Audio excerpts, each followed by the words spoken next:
The mouth is a very hostile environment to the tooth and the gums. Our diets, the way that we take care of our teeth with oral hygiene, there are a lot of challenges to the actual integrity of the tooth and its supporting tissues. Root canal treatment is actually a miracle for saving teeth, for getting patients out of pain and disease, but we need to do a better job sharing that. And I believe the voice of the expert is the right voice.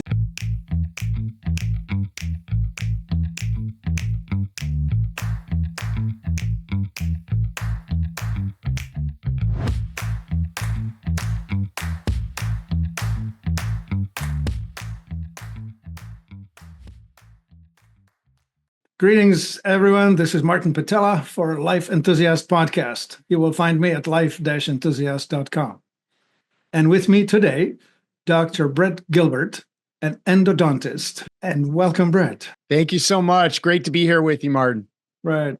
Actually, it would be good to explain just how endo is built on top of regular dentistry and how it all fits, because I suspect many people don't know. Sure. Okay, so I wanted to thank you for the opportunity to be here with you. We've connected before for podcast on my show, On the Cusp, and certainly endodontics, root canal treatment, is a specialty of dentistry, and dentistry has become more and more specialized over the years. I know that, amongst many communities and schools of thought, there have always been concerns about the safety of root canal treatment. And so I'm very grateful for the opportunity to speak from a place of expertise, from a place of experience, and a topic that really I have spent my life studying and practicing. And so, dentistry has a lot of facets to it. There are general practitioners that do all the procedures, and then there are the specialists that really focus on just one. And so my training through the University of Maryland is as a specialist. I'm also a board certified specialist from the American Board of Endodontics. I do a lot of teaching around the world. I help to educate other dentists and students on the art and the craft of root canal treatment, which, really starts and ends with diagnosis and ultimately the execution of the treatment with some really amazing technologies that have helped us to advance the effectiveness of the treatment and certainly the outcomes is really important to publicize, because a lot of the thought processes and a lot of the theories in regards to, the safety or lack of root canal treatment is based on information from the early 1900s. And since we have advanced so much over time, I think it's important to talk a little bit more about what we actually are able to accomplish with root canal treatment in today's day and age, in a way to help a lot of people understand that it is a good option to save a natural tooth. But obviously, we want everyone to understand that that's with the premise that the treatment that's rendered is very good and allows the tooth to truly heal. So I hope that gives just some background on where we're starting from today. Yeah. Well, in my circles, things are not nearly as rosy, because I have had people tell me that they have an immune system challenge, let's call it that. And some of them cancers, some of them chronic inflammatory disease or whatever. And they will, in the end, ascribed it to an infection that was settled somewhere in the jaw and would not let go. And once they actually removed the tooth and cleaned up the area, the immune system improved dramatically. So what to say about that, right? Could we say, well, that was not a well-done procedure? Or is it that the procedure itself is putting a challenge to the body, right? The way the explanation was put was, well, the tooth has many, many microtubules, which are essentially openings that allow for microbes to dwell in, and leaving a dead tooth or dead tissue in the jaw is an invitation for trouble. So, and let's start there, because I think there are a lot of situations where when this information comes across, it's come across and brought across in a very emotionally based, fear-provoking way. Oh, yeah. And one of those example is the movie Root Cause, which came out of Australia, and it was so sensationalized, and it was really quite upsetting to those who truly have the education and knowledge about what actually is happening, both biologically, physiologically, and then ultimately starting off with the fact that not every root canal treated tooth is the same. There are instances where even a root canal that is done well, over time, the tooth has a lot of insults to it. The mouth is a very hostile environment to the tooth and the gums. Our diets, the way that we take care of our teeth with oral hygiene, there are a lot of challenges to the actual integrity of the tooth and its supporting tissues. So the first thing that's important is that we have to separate the idea that there is no, dentist that's out there that's saying, hey, you had a root canal in your tooth. It wasn't done very well. It's likely infected, but you should keep that tooth.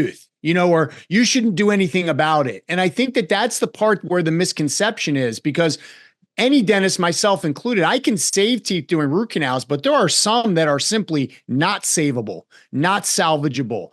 Cracks, fractures, decay, periodontal bone loss. So yes, you absolutely could be walking around with an infection in your jaw that needs to be removed.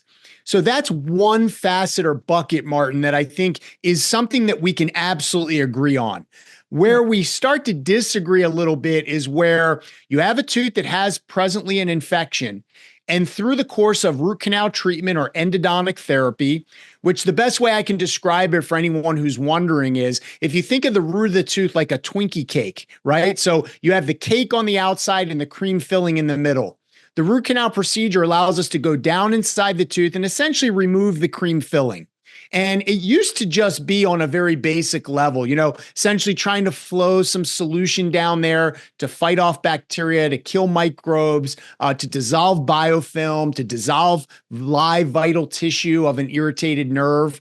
But nowadays, it's a completely different animal in terms of the solutions that we use, the power of them being able to penetrate into those dental tubules that you mentioned, Martin, the ability to drive solutions using laser technology, using sound energy to really disrupt all of the debris that sits in the walls. And then to ultimately, once it's clean, be able to use more bioceramic, biocompatible, hydrophilic type sealing materials that the body really accommodates and accepts very well. The other thing about it is yes. Yeah, let me jump in here with this. About 20 years ago, my daughter had a terrible accident and broke several teeth right in the front here. And interestingly, one of the teeth was done root canal with gutta percha, or is that pronounced that way? Yes. And the other one was done with something called endocal, which was, or still is, a material that seems to be able to change the pH with the changing seasons or days with the tooth. And sometimes it's more pliable, sometimes it's harder. And it just is more natural in that. Is that what you're referring to? And when you're talking about biocompatible materials?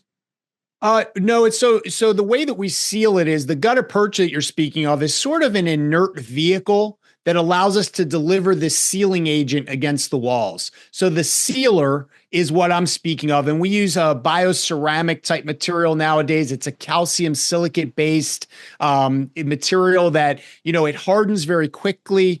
It actually forms a layer of hydroxyapatite on its surface upon hardening. As we know, hydroxyapatite is a material that the body produces and also recognizes as self. Right. And so we're seeing a lot better healing and a lot better sealing ability. It also is dimensionally very stable. As you mentioned, right. There have been materials in the past that either would shrink upon setting or, not be able to maintain stability. So we are in an age of biomaterials that have helped in that regard a lot. Yeah, I like the word hydroxyapatite because indeed that's what the tooth itself is made of or built from, right? Yeah, and as is bone. And so I think what's important again is to recognize that we have, microscopes that we use nowadays to be able to see the anatomy. So look, if a tooth has 4 canals, Martin, and you do a great job on 3 of them, the tooth is going to retain infected material. Okay. So it is important to discern. I can't say that every root canal done in the world is equal. They're probably more apples to oranges.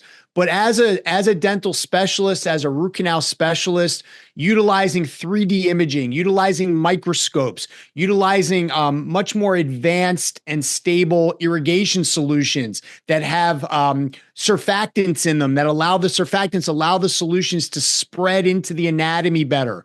We have rotary instruments that allow us to clean in certain anatomies. I mean, the anatomies of an individual tooth vary tremendously. Some can be straight, some can be curved, long, short, tight, big. And so we have the armamentarium to facilitate truly cleaning with mechanical works, and then chemo cleansing or chemo, activation of solutions to really, again, biofilm is our big enemy, being able to dissolve tissue, being able to truly clean that space, and then again, sealing it well. Yeah. The other part of it is restoring the tooth well so it's stable.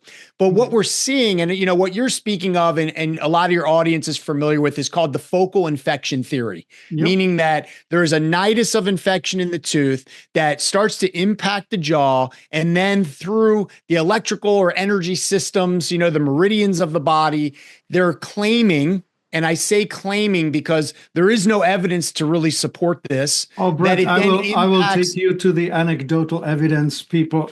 If you want to meet them, I'll bring them to you. To the person, this anecdotal evidence is N of 100% because it's them and they suffer and they have it handled and they get better. So let's not go to there's no evidence. I promise you there is for the individual. Well, but again, I think what would be important and fair is to look at the overall situation. If that was a hopeless tooth that had, either was unable to be treated again in an appropriate way, or was not able to be treated at all, I think it's important to know that, because the millions of teeth that are treated with root canals yearly. And so I use my Instagram as a platform to show what I call the focal healing theory, which is to say you see a massive abscess at the end of a root, we treat it, we follow it, and you see healthy bone completely fill that space. Right on. Then we have to also look at the fact that, yes, maybe an infected tooth can cause disease and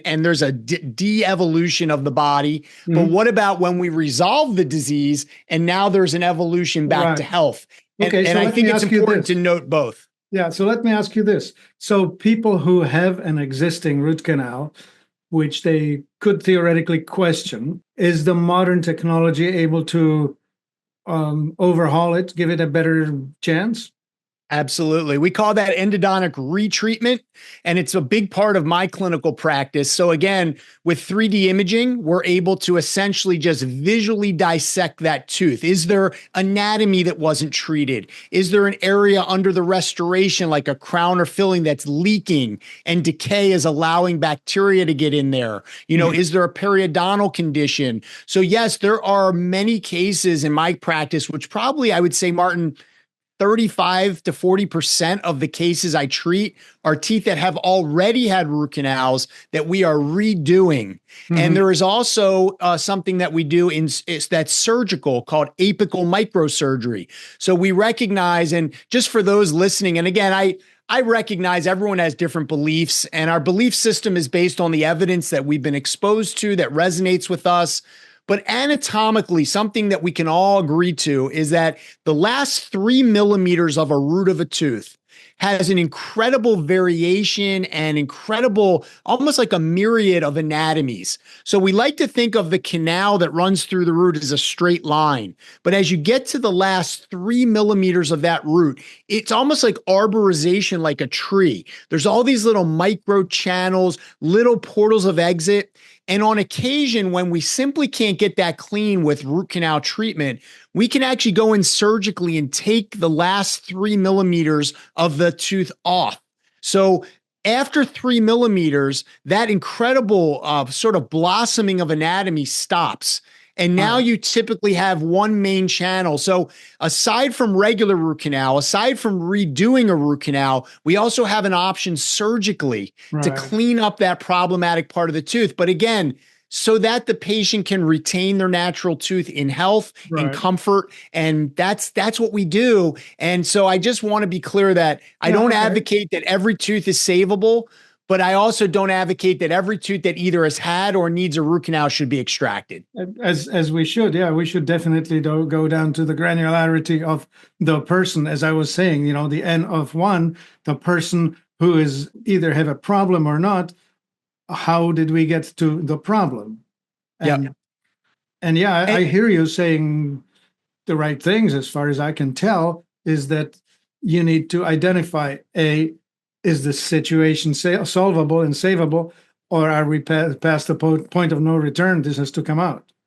Yeah. And Martin, we internally as specialists and colleagues have discussed that in order to really show, like, let's say that we're in a situation over now 120 years of this argument, it would be so helpful if, as a dental and medical community, we could collaborate to get more data on a patient who, as you mentioned, an N of one, who has a problem with a tooth, they've developed some type of cancer or other inflammatory disease, as you've mentioned.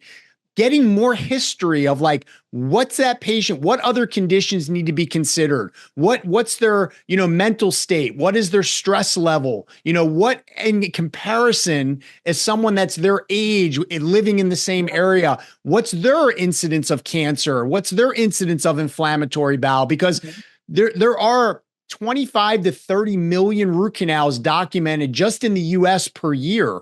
There are a lot of teeth on either side of the mouth that are done. And just because someone develops a cancer or something, it's very hard to make that direct connection scientifically. It would be great if we could.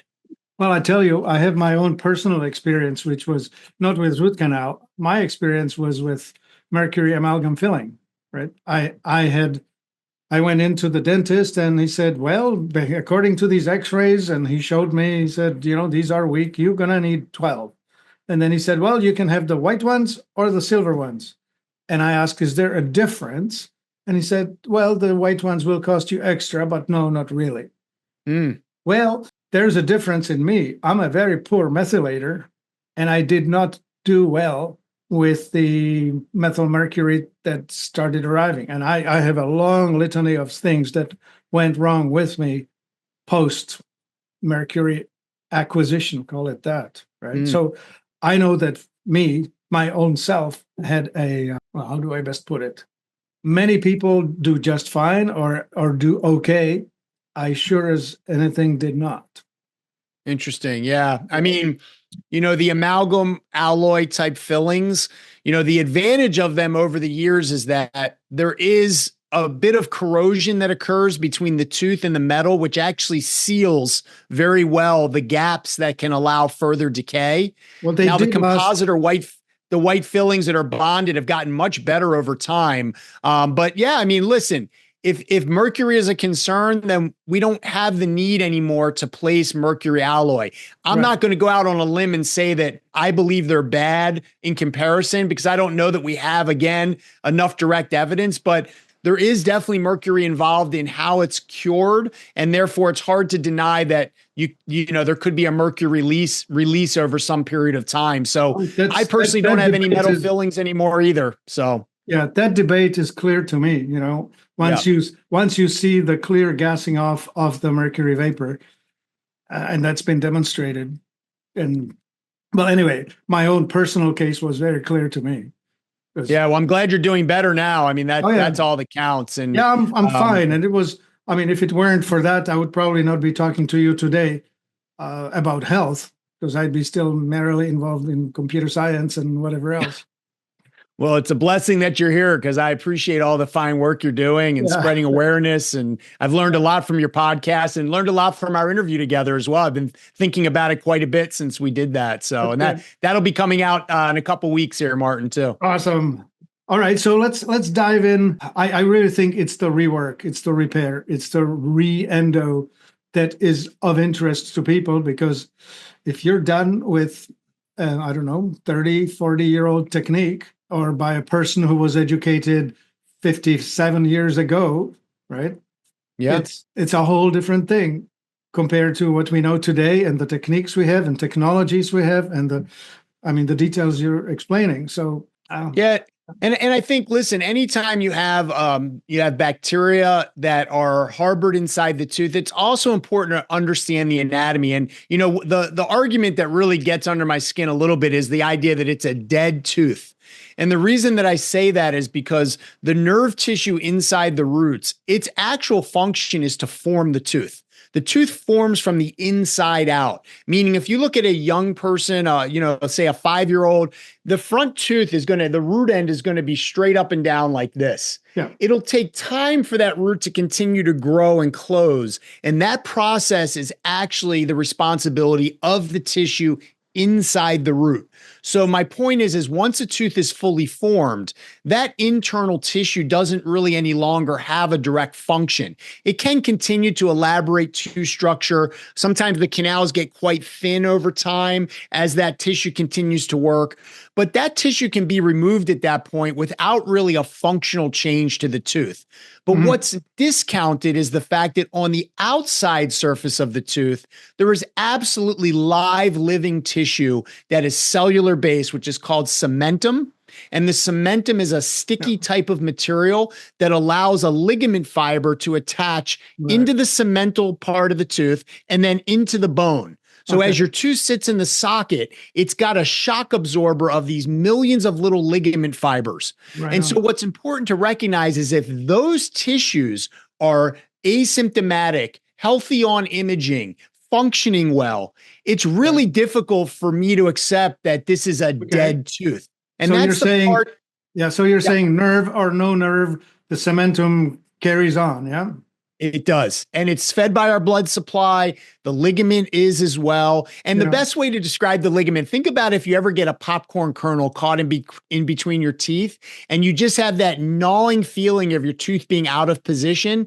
Those are what we call the periodontal ligament fibers. That is a live structure that's attached right into the outer surface of the tooth. And so if that structure can heal, then it's impossible to say that you're not able to save a tooth, a natural tooth, through root canal treatment. However, the quality of treatment, the quality of the materials that are used, all of this counts. And so I think it's important for the audience to understand that I can't sit here and convince you that every single root canal that's done is going to be perfect and will solve the disease.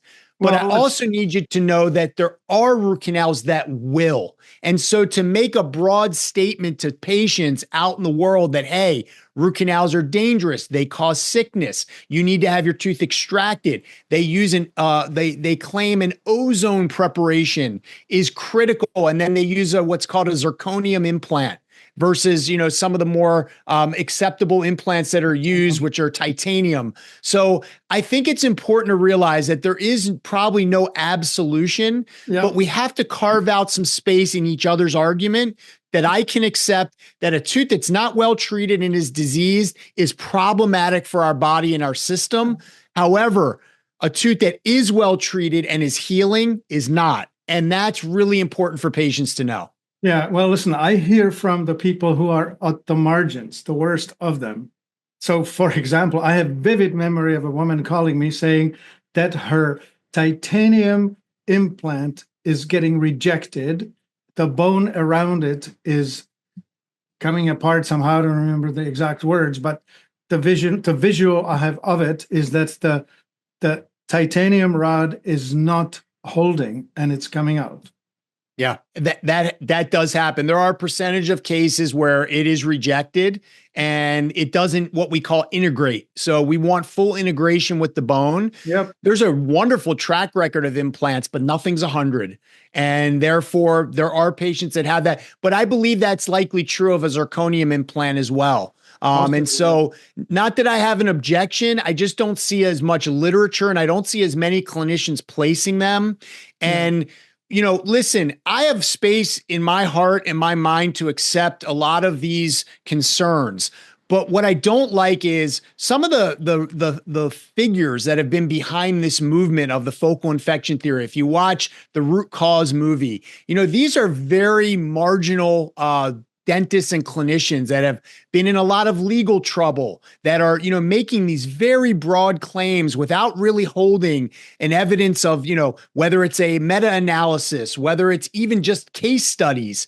There's really no evidence. There's just speculation and fear. And all I can ask of anyone who questions the safety of root canal treatment, I don't expect that I can turn your mind around instantly, but please hold space for the idea that we have volumes and volumes of evidence that show the effectiveness of healing of teeth that have been treated with root canal therapy and retained in healthy way in their mouth for decades.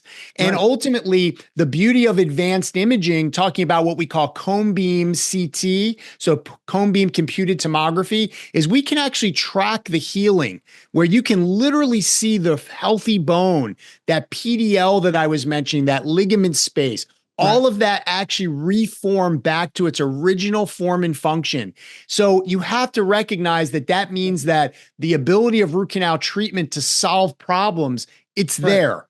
Right. Well, I hear you say, right? I mean, if you can see it, evidence is evidence. Arguments are solved by presenting evidence and saying, well, the truth is this, right? True. And so be that. And I'm encouraged to hear that you're able to rework somebody's mouth, probably not at a very inexpensive way, but there's definitely, what I'm describing is, certainly, and I'm the tip of the arrow. I'm a specialist that's, involved with all technological developments. I practice at an extremely high level. So I'm speaking from that place, and I'm not denying that there's variance in probably the quality of treatment, but we do have evidence over decades that's showing that the body is really quite responsive and really quite adaptive. Even if we did speculate that there was material left behind in the tooth, we still see healing.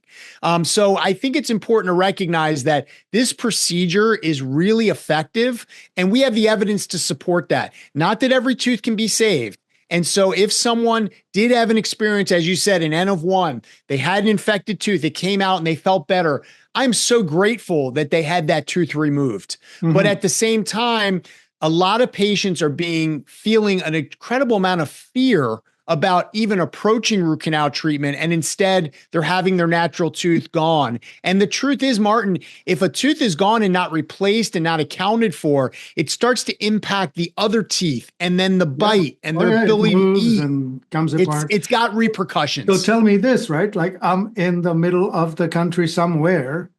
How do I evaluate whether the endodontist that I can reach with reason within an hour's drive, how do I evaluate whether they do or don't know what they should know to meet your standard?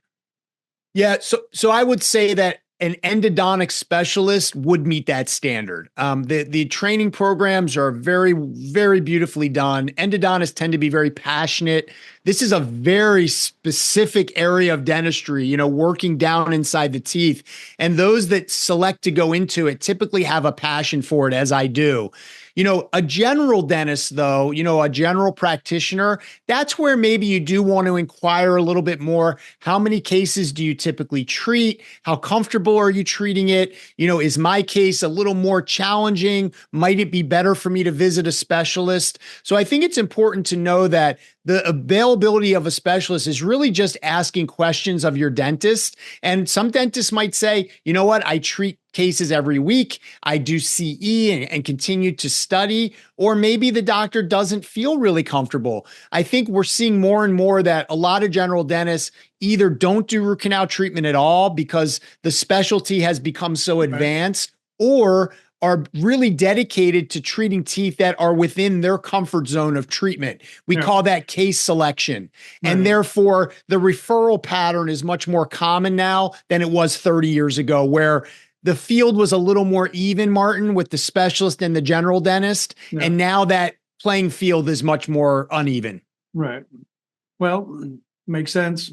We do specialize. Yes. Well, good. Yeah. Good to hear. Yeah. So those of you out there with a crown on top of a root canal, wondering, is it safe? Is it not safe? Well, have it evaluated. Yeah. By the way, the surgical procedure that you mentioned, this is what, like cut through the gum, drill through the bone and go in there? Yeah. So we're able to reflect the gum tissue and then approach the root end directly. And so we're able to use, again, cone beam 3D imaging. So we have measurements. We know exactly where we're going. We use microscopes. So when I'm looking down inside the little opening, I can see everything. We use special ultrasonic tips to create, what we do is we create a little filling, a little preparation in the end of the root, and then again, use a bioceramic type material. I just had a beautiful case come back yesterday, a patient that had a very large abscess over 2 teeth in the front. And she had root canal treatment. So the face was like this, and antibiotics. And she had been back and forth many times with that. And, we went ahead and did the surgical procedure I'm describing, removed the abscess, cleaned everything, did a little bit of bone grafting. The patient came back for a 9-month follow-up yesterday, and the bone was beautiful. It was healed. She has no symptoms. The tissue is normal. And this was an opportunity to actually save this woman's 2 front teeth. So this is powerful treatment that allows a patient to get back to health with their natural teeth. All I hope from this podcast episode, Martin, is to implore on the audience that this is possible.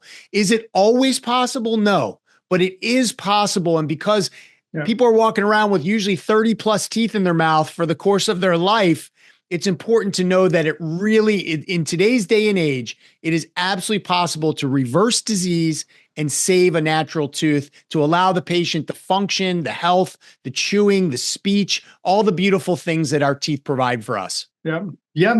Gratitude for the way we have been built and the temple we occupy, right? Absolutely. Taking care of it as best as we can. Yeah.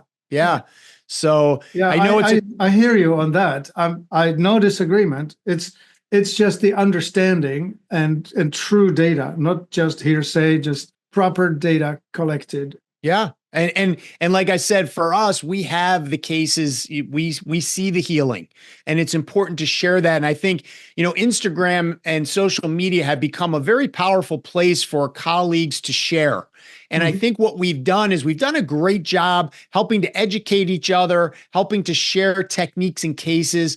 Where I'm afraid we haven't done a very good job is putting forward education to the patient, to the general public, to really give them an understanding of the fact that root canal treatment is actually a miracle for saving teeth, for getting patients out of pain and disease. But we need to do a better job sharing that. And I believe the voice of the expert is the right voice. And so I'm hoping that this will be an opportunity, this beautiful collaboration between us on the podcast to share that. And as we're moving forward in time, I'm hoping more and more of my colleagues will heed the call to talk more to patients in front of the camera, because I think that those messages were really reassuring to patients that they understand that this is a legitimate science, it's a legitimate art, and ultimately the results that we get are results that they could get. But not every case is going to work. Not every case is even appropriate to try to retreat. And that's why extraction is sometimes the only option that's going to allow the patient to get healthy. I'm just afraid that on the other side of this argument, that's not said. It's more a broad stroke, and it's root canals are bad. And that's what I'd like to dispel. Yeah, I hear you clearly here that infection is possible and infection is treatable, and we need to review every case individually and make very thorough assessment and decide. Yeah. And, I have a very close friend of mine who is, I'm going to say in quotation marks, they call themselves biological dentists. All right. So there really is no academic designation of a biological dentist. It's more become an acronym for, more of a naturopath, someone who, certainly they're the dentists that are out there saying root canals are bad. They're all over Instagram and social media. What bothers me about their tactics is that they often speak in terms of fear and not evidence. And that's really the part that kind of bothers me, that I, really am motivated to speak on. It'd be great to have a more, a collegial type of conversation. But again, it's such a broad stroke. And so for all the biological dentists out there, let's get together. Let's talk a little bit more. Let's share each other's feelings, beliefs, and biases so that ultimately we give messages to the general public. the general public knows that they should brush and floss their teeth. Beyond that, they're not experts in dentistry. And so I wish we could kind of come together more, Martin, and talk more and maybe refine the messaging so that a patient can make a decision based on education and evidence and not on being made to feel afraid. Well, let me butt in here and with this, right? I was in the computer field for 20 something years, and in the sales, we knew and sometimes used, I didn't, but I've seen it used, and it's FUD, fear, uncertainty, and doubt. And that is the most powerful selling method when you speak about your competition. So when you want to gain business or attract it to yourself, and if you can plant seeds of uncertainty and doubt and subsequent fear into the mind of the prospect, they will come to you. You're a dishonest seller, but you will get the business. And that's what you're describing to me. I actually was a client of a biological dentist in the sense that when I had my mercury being removed from my teeth and replaced with composite, it was, which year was it? About 18 years ago, that the treatment was such that it was treated as disposal of hazardous waste, which, after all, mercury is. If you break a mercury vapor light, they have you evacuate the room and clean it out like it's dangerous. Well, it is. So the funny part was, right, like masks and oxygen and barriers and whatnot, and he was protecting himself from getting toxified by the mercury vapor that was coming off the drill site, right? So I appreciate it. There are regulations on mercury separation too from the debris that comes out. So, fortunately, I think 25 years ago when I got out of dental school, there was still sort of this, a lot more dentists were placing amalgam. I think that, again, the materials have come so far that we do have really good, we even have bioactive materials, bonding materials that allow a fluoride exchange into the tooth. Again, utilizing some of these calcium ions to help remineralize the teeth. So we're in a situation now where there really is probably a better alternative to amalgam in terms of being able to restore teeth, being able to make sure that they last, making sure that the bonding is efficient over a long period of time. And certainly they're more aesthetic. And so I think overall, from a restorative position, the materials have really created a situation where there is no patient that would really have to make a hard choice between a metal and a composite filling at this point in time. Right. Composite is readily available and consistent in this day and age. Right. So that's great. That part of the argument we can sort of probably let go to some degree, unless someone is, still has metal fillings. If they're concerned about that, they can be removed. It's not without consequence, though. Everyone should know the more work that's done on a tooth, the more it can rattle the nerve inside. So I've known patients that have had metal fillings removed. Some of them were quite deep. After the composite's placed, now they develop a toothache. And now you're going to have to decide, do you want to get a root canal or have it extracted? I hope after today, you might be a little more comfortable accepting that the root canal could be a great option. Yeah, I appreciate that we are helping the listener to develop a set of questions that they should be asking about what's going on in their mouth, and also what they should know talking to the dentist. Because when you're coming in from a place of better information, you're going to have a better outcome, no doubt. Yeah. And I think one of the most important questions is to ask your dentist, are you able to take a 3D image for me, a cone beam? And if that doctor doesn't have one in their office, which many do not, you could always be referred to a different office just to even get that imaging.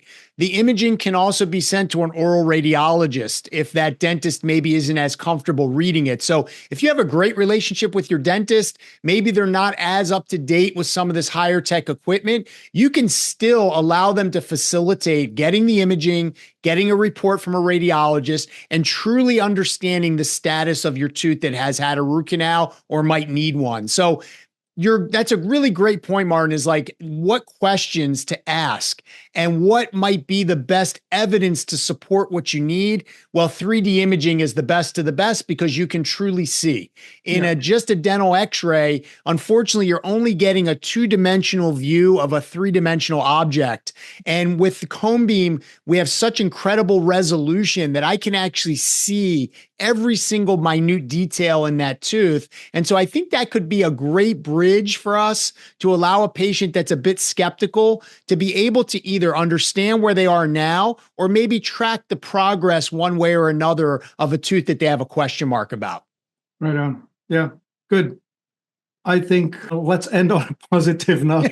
Okay, fair enough. It's possible. Well, I have a question for you, Martin, if you don't mind. No. We talked a lot about supplements and diet.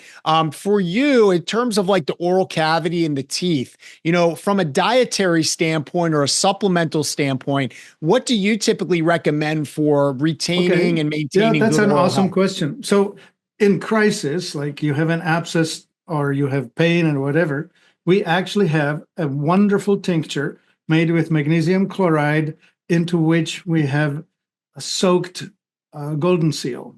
Golden seal is an antiviral, antibacterial herb. And so with this magnesium, you get great penetration. And I've had a good number of people come back saying, oh my gosh, the abscess is resolved because there's a calcification sac around it. Magnesium allows to open that up, penetrate it, and the herbal stuff is really well known and well documented to have an antiviral and antibacterial capacity. So that thing is like save me now kind of supplement, if you will. But the long term, of course, we need to worry about the internal pH balance. You don't want to be too acidic or too alkaline.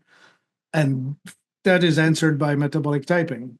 That's the are you alkalized by fats and proteins or carbohydrates? Right. So we need to get the person to understand how to best eat. And then there are, of course, the classic don'ts, right? There are the 5 things that nobody should eat, which is refined flour, refined sugar, refined salt, refined plant seed oils, and pasteurized dairy, and it's been homogenized on top. Those 5 things don't belong into anybody's body. Powerful. Beyond that, we have mineralization, supplementation, and it should be targeted. Some people need more calcium, some people need more magnesium. It depends on your inner workings. Some people need more sodium, some need more potassium. Again, those are genetic predispositions that should be honored. Because if you work against your type, you'll have poor results. And to that point, for those that are out there, I mean, many people are simply either afraid of the dentist or for whatever reason, try to avoid the dentist. But the oral cavity is a beautiful mirror for our overall health. And so having regular exams of your mouth can sometimes give early signs of other more systemic problems. So just encourage everyone to recognize the importance of their oral health, whether it's diet and supplements, as Martin is so well versed in and has a wonderful line, whether it's seeing a practitioner to be evaluated. Just know that your mouth is really a gateway to your overall health. And so, if you are avoiding the dentist for any reason, and we all have a million of them, please think about overcoming that so that your health can be put into a priority and you don't wind up getting sick from something that might have been preventable if it had been detected earlier. Yeah, good point. Really good point. I mean, I go in once a year and full exam, not just dental hygiene, full exam. Let's see, what do you see? Is it okay? And of course, for me, the message is, well, you're old. You have been chewing a lot. Your teeth are worn, but it's okay for the age you are. Oh, goodness. Well, our teeth serve us well, but as I mentioned, the mouth is not a kind environment for our teeth and gums. So, taking good care, most importantly, the diet is such an important part. And obviously utilizing floss on a daily basis, brushing your teeth regularly. It's good for relationships and it's certainly good for your health. So yeah, that too, relationships. We have one other thing that should be mentioned. It's called Amazing O. And the O stands for oxygen, and you can use that as a treatment. It has very high ORP, oxidation reduction potential. So when you put it in the mouth, all things viral, bacterial, fungal will get pushed past their ability to sustain. They are wiped out. And so if you happen to have halitosis or just bad smelling mouth, it's time to do this pulling with the infection killers, so to speak. And it's not, I would not use the Listerine. I would not use the alcohol. That's No. the wrong way to go about it, I would say. So is it a tincture that's diluted, or is it a rinse, or? It's a concentrate. We sell it in a bottle. I don't have one here. I could go get it, but it's just a bottle with an eyedropper. You put 2 drops into a spoonful of water and work it around, and Interesting. done. Yeah. The other thing I would recommend highly is actually oil pulling, which is done with something like coconut oil, a teaspoon of coconut oil. It will melt in your mouth, and then you can work it around your mouth for like 5 minutes, like this. And it will absorb things that are fat soluble, and it will take out toxins. Don't swallow it, spit it out. As Brett, as you said, the mouth is a pretty hostile environment. We want to take the bad things out. And oil pulling with coconut oil or some other oil, you can choose any, olive oil will work, is a very smart thing to do because it really improves the oral environment. I always laugh when I hear coconut. The coconut is such a miracle. The number of uses, the benefits, the way it is able to produce itself based on just a coconut falling to the ground, and how it's really just an amazing product of this earth. So Grateful to hear all the different uses, and I appreciate that. I hadn't really heard much about that, just sort of swishing coconut oil, but it makes perfect sense. Yeah. Yeah, because you can get it into nooks and crannies under the gum line. If you put enough force on it, it'll start pulling the things that don't belong. And it's very useful. You can really maintain your oral health for a long time. Beautiful. I wish I was taught these things at high school rather than much later when I was scrambling for solutions.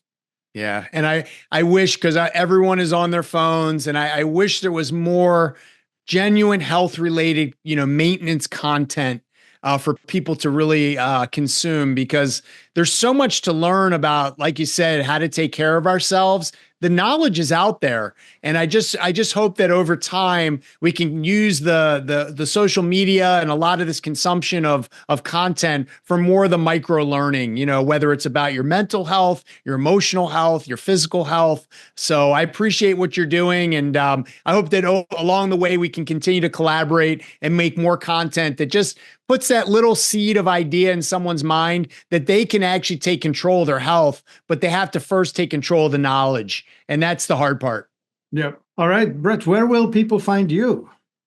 Yes, you can find me on Instagram. I'm Dr. Brett Gilbert, just Dr. Brett Gilbert. I'm actually the same handle on YouTube, on Facebook, on LinkedIn. I'm available if anyone has any questions. I would really love to entertain this conversation. If someone has really strong feelings about root canal treatment and the safety, to reach out. All I can ask is that if you do approach me, please do so with an open mind, because I can promise you I will approach you with an open mind as well. I think we can learn a lot from each other, but we have to come to the table a little more open-minded and realizing that there are extremes and then there's a middle ground. And I think that most patients, unfortunately, aren't getting the information that's the middle ground. And I would love to support that and even collaborate with any of the biological dentists out there, as I mentioned, to sit down, to talk, even to create some type of literature or publication that could at least bring us closer so that patients really understand that natural teeth can be saved very effectively, but not all of them. And so let's focus on where patients can be guided so that they have the proper information and they can make a health decision for themselves. Because as we mentioned, a loss of teeth is very detrimental to our health overall.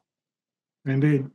Yeah. All right. Well spoken. You can find this on life-enthusiast.com. My name is Martin Pytela, and this is the Life Enthusiast Podcast. Thank you for spending your time with us today. And thank you, Brett Gilbert.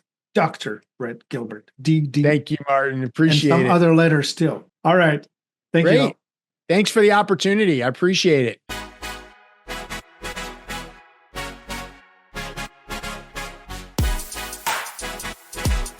Hey.